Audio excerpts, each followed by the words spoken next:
Bienvenidos a esta edición de Enlace Andino desde Venezuela. En este programa haremos una radiografía del sistema de salud venezolano, evaluaremos la situación de los hospitales y mostraremos los obstáculos que atraviesan principalmente los pacientes con enfermedades crónicas por la falta de acceso a los tratamientos. También hablaremos sobre las implicaciones que ha tenido la reciente orden del presidente Nicolás Maduro de acabar con lo que denominó mafias hospitalarias, a su juicio responsables de la escasez de insumos en los centros públicos de salud.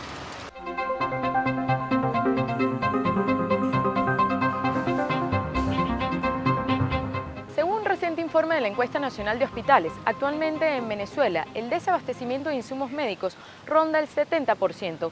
Aunado a ello, en los centros de salud pública más grandes del país, en promedio, solo 2 quirófanos están operativos.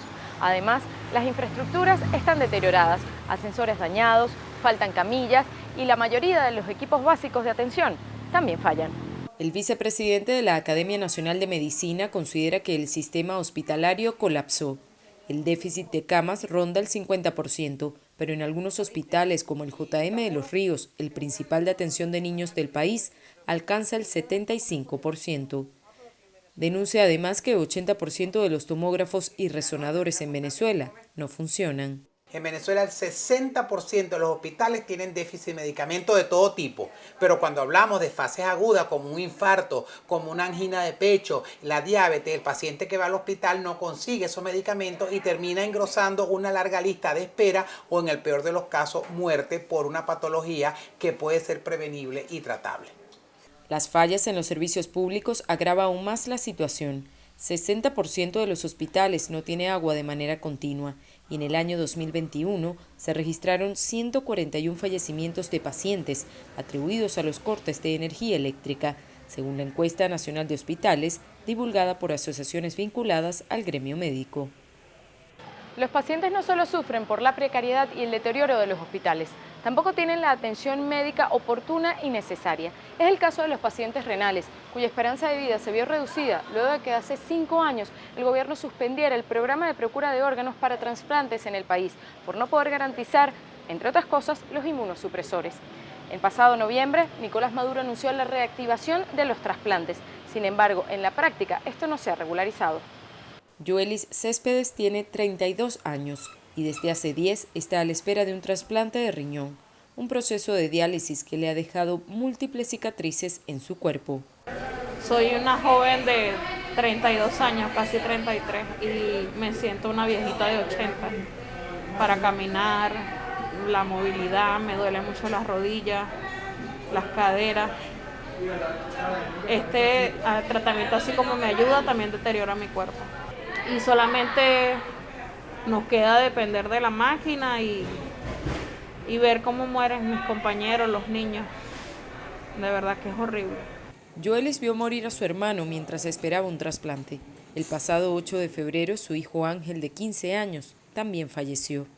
Estuvo 4 años esperando un trasplante de riñón que nunca se le pudo realizar. La ONG Prepara Familia contabiliza 71 menores de edad fallecidos en el área de nefrología del Hospital JM de Los Ríos desde el 2017, cuando el gobierno suspendió el programa de procura de órganos al no poder garantizar los inmunosupresores. 5 años después, la falla persiste.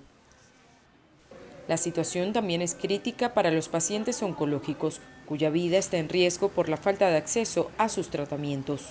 Los pacientes han salido a protestar en varias oportunidades, exigiendo el suministro de medicamentos de alto costo que no pueden pagar por sus propios medios.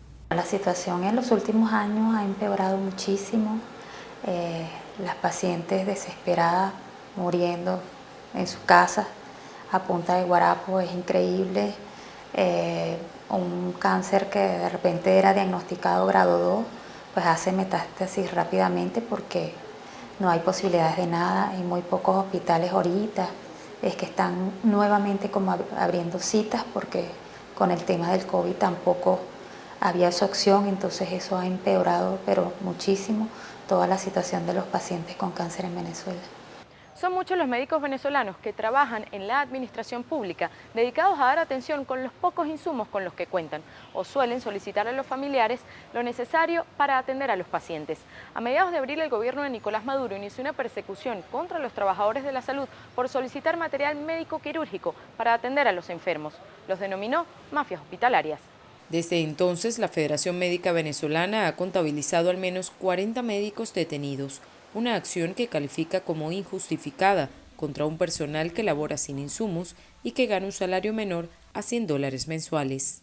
Si el presidente de la República habla de acabar con la mafia, debería cambiar a todos los directores de los hospitales de Venezuela, porque a quien le han entregado el dinero desde hace por lo menos 15 años es a los directores. El médico, el equipo de salud no tiene nada que ver con la cuestión administrativa de los hospitales. En el 2016, el Parlamento declaró la emergencia humanitaria compleja en Venezuela. En el 2019, la pandemia empeoró la situación. Si bien es cierto que la actividad comercial se ha reactivado en Venezuela, los hospitales siguen siendo el reflejo de un país en decadencia, cuyos problemas estructurales siguen sin solución. Hasta aquí esta edición de Enlace Andino desde Venezuela.